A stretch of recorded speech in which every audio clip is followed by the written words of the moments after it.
Buongiorno, buonasera a tutti e bentornati al podcast dell'Associazione Peranc, associazione culturale senza fini di lucro, nata per la divulgazione di studi e insegnamenti delle più antiche tradizioni iniziatiche. Oggi torneremo a parlare della quarta via di Gurdjieff e lo faremo approfondendo un elemento fondamentale e piuttosto seccante di questo vasto corpo di insegnamenti. E questo elemento è la meccanicità. Perché diciamo seccante? Innanzitutto occorre fare una premessa. Il modo migliore e più utile di studiare la quarta via è naturalmente quello di abbinare la teoria all'osservazione pratica. Ma questa osservazione non deve essere l'osservazione del nostro vicino di casa o del tizio che ci sta antipatico. Il nostro oggetto di osservazione dobbiamo essere noi stessi.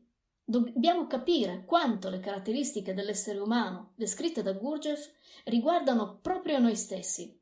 Ed ecco perché alcuni presupposti potrebbero risultare non proprio gradevoli. A nessuno piace vedere il proprio innato automatismo, è molto più facile vedere quanto siano meccanici gli altri.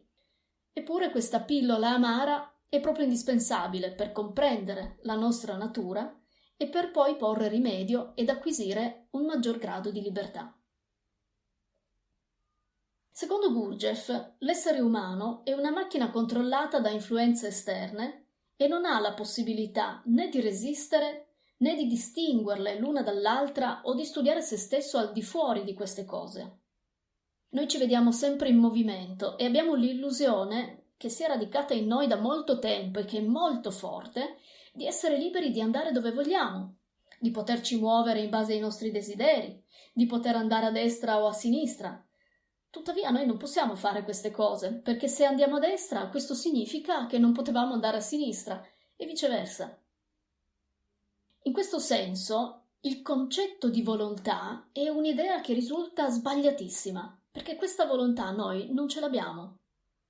La volontà può esistere soltanto nell'essere umano che ha un io che riesce a controllare. Lo studio dell'uomo inizia dunque con lo studio della meccanica e non con lo studio della psicologia, poiché la psicologia può essere applicata soltanto a persone pienamente sviluppate.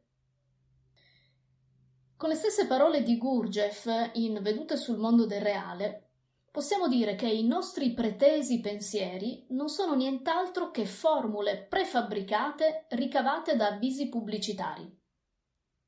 Quelli che chiamiamo pensieri non lo sono affatto in realtà. Noi non abbiamo pensieri, possediamo una vasta database di etichette, abbreviazioni, sunti, estensioni, ma nient'altro che etichette. Noi siamo fondamentalmente delle macchine. Siamo totalmente condizionati dalle circostanze esteriori ed è bene che ce ne rendiamo conto. Tutte le nostre azioni seguono la linea di minor resistenza alla pressione delle circostanze esterne. Facciamo un'esperienza, facciamolo subito. Possiamo comandare le nostre emozioni? Non lo possiamo. Possiamo cercare di sopprimerle o di cacciarne una con l'altra. Però non possiamo controllarle. Al contrario, loro controllano noi. È necessario dunque cominciare ad osservare che non si può produrre nessuna azione da soli. L'essere umano è soltanto una stazione trasmittente e niente di più. Quando sentiamo parlare di meccanicità, spesso pensiamo che, sebbene l'uomo sia una macchina, non tutte le sue funzioni sono ugualmente meccaniche, né lo sono tutte le sue attività. In realtà tutte le attività umane sono ugualmente meccaniche. Non esiste in questo senso differenza tra strofinare un pavimento o scrivere poesie. In termini generali bisogna comprendere che è necessaria una completa rivalutazione di tutti i valori sotto il profilo della loro utilità. Senza questa rivalutazione non possiamo mai spostarci dal punto in cui ora ci troviamo. Abbiamo parecchi valori sbagliati, dobbiamo dunque essere coraggiosi e cominciare da subito questa rivalutazione. Con le parole di Uspensky, l'uomo è una macchina. Tutto quello che fa, tutte le sue azioni, le sue parole, pensieri, sentimenti, convinzioni, opinioni, abitudini, sono i risultati di influenze esteriori, di impressioni esteriori. Di per sé stesso un uomo non può produrre un solo pensiero, una sola azione. Tutto quello che dice, fa, pensa, sente, semplicemente accade. Quando è che l'essere umano può rendersi conto di che cosa sia la sua meccanicità? Se ne può rendere conto quando vede o scopre nella sua memoria quanto del tutto meccanicamente può fare o dire le cose più abominevoli, cose che in seguito non potrebbe comprendere come abbia mai potuto farle o dirle. Tutta la nostra vita facciamo meccanicamente quello che non faremmo mai consapevolmente. Questo è quanto dobbiamo comprendere. Se guardiamo attraverso la nostra vita, anno dopo anno, mese dopo mese, scorgiamo cose che non avremmo mai fatto consapevolmente o cose che non abbiamo mai fatto e che avremmo fatto se fossimo stati consapevoli. Questo è precisamente il modo in cui occorre pensare circa la meccanicità. Nei racconti di Belzebù a suo nipote, Gurdjieff scrive che per avere il diritto di chiamarsi uomo bisogna esserlo un uomo. E per esserlo occorre innanzitutto lavorare con perseveranza instancabile e con un impulso di inestinguibile desiderio di tutte le parti distinte di noi stessi, che costituiscono la nostra presenza generale, e cioè con un desiderio proveniente simultaneamente dal pensiero, dal sentimento e dall'istinto organico.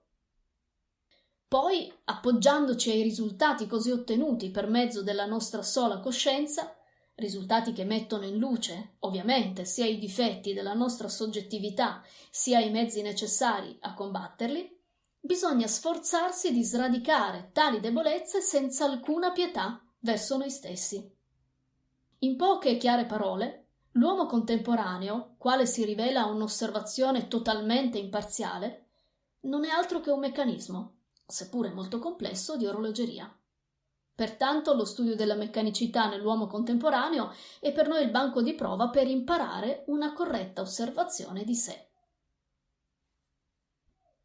È un fatto innegabile che i primi sforzi che una persona compirà nella direzione di una maggiore consapevolezza di sé sbusceranno via, scompariranno in fretta, fino a ritrovarsi nuovamente senza nulla di compiuto. Ecco allora che ricominceremo ancora una volta con qualche sforzo consapevole e di nuovo questo sfuggirà via. Il problema dunque è come impedire a questi sforzi di sparire. Nelle nostre ordinarie maniere di pensare e sentire, le tendenze meccaniche ci indirizzano sempre nel solito modo, ci riportano costantemente al punto di partenza. Noi vogliamo pensare in un'altra maniera, sentire in modo nuovo, ma nulla accade, perché ci sono tante tendenze che ci obbligano a fare marcia indietro. Ecco perché occorre studiare queste tendenze e gettare luce su di loro, prima tra tutte sull'inerzia della mente. Allora, se lo si farà, 24 ore non saranno sufficienti e la vita diventerà pienissima. Se una persona vuole assicurarsi se è meccanica oppure no, è necessario che faccia qualcosa che una macchina non può fare.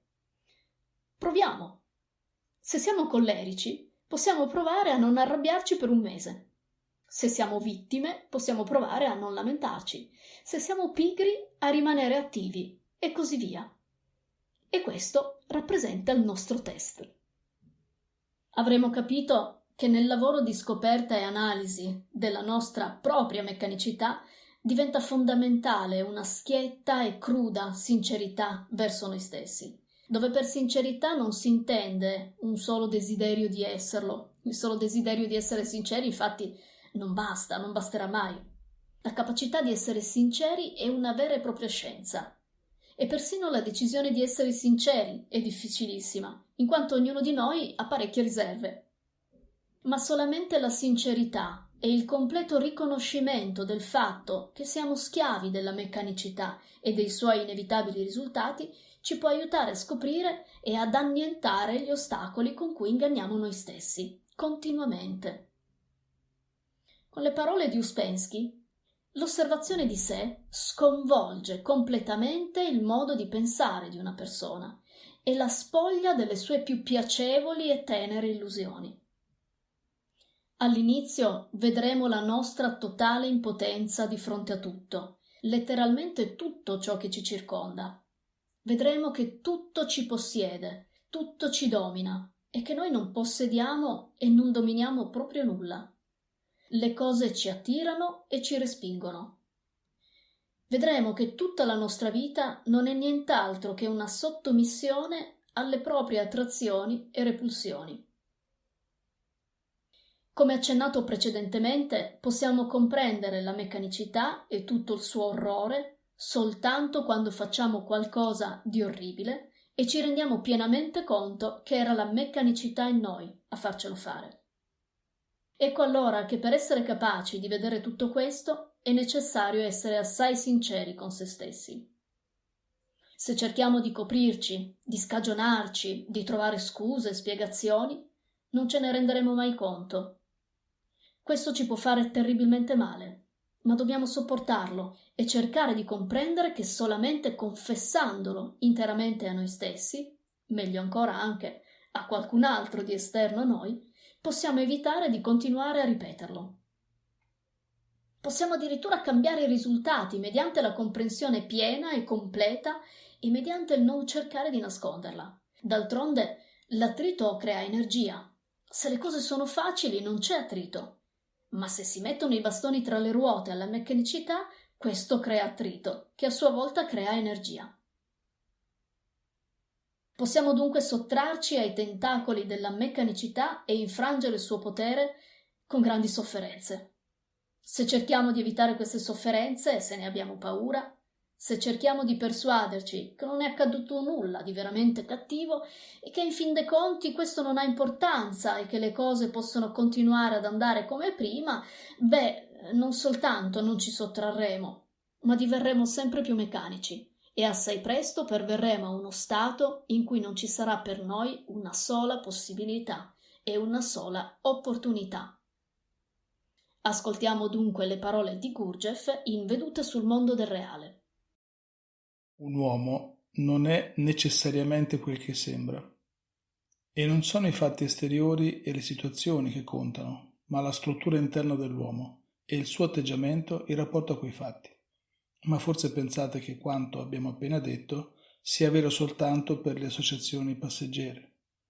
Forse la situazione è diversa rispetto alle cose che l'uomo conosce.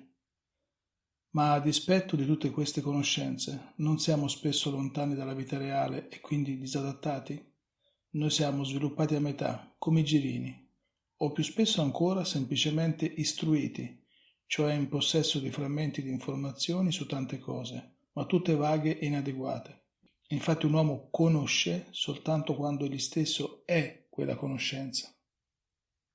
Ognuno di voi non è che un banale esemplare di automa animato. Probabilmente pensate che, per fare ciò che fate, per vivere come vivete, siano necessari un'anima e persino uno spirito. Ma forse basta una chiavetta per ricaricare quella molla e a rinnovare continuamente l'inutile sarabanda delle vostre associazioni. Da questo sfondo emergono dei pensieri slegati che voi cercate di connettere insieme, presentandoli come preziosi e personali. E, altrettanto, coi sentimenti e le sensazioni passeggere, con gli umori e le esperienze vissute, ci creiamo il miraggio di una vita interiore. Ci vantiamo di essere coscienti, capaci di ragionamento, parliamo di Dio, dell'eternità, della vita eterna e di argomenti elevati. Parliamo di tutto ciò che si può immaginare, discutiamo, definiamo e valutiamo, ma omettiamo di parlare di noi stessi e del nostro reale valore oggettivo. Infatti, siamo tutti convinti che se ci manca qualcosa possiamo sicuramente acquisirlo.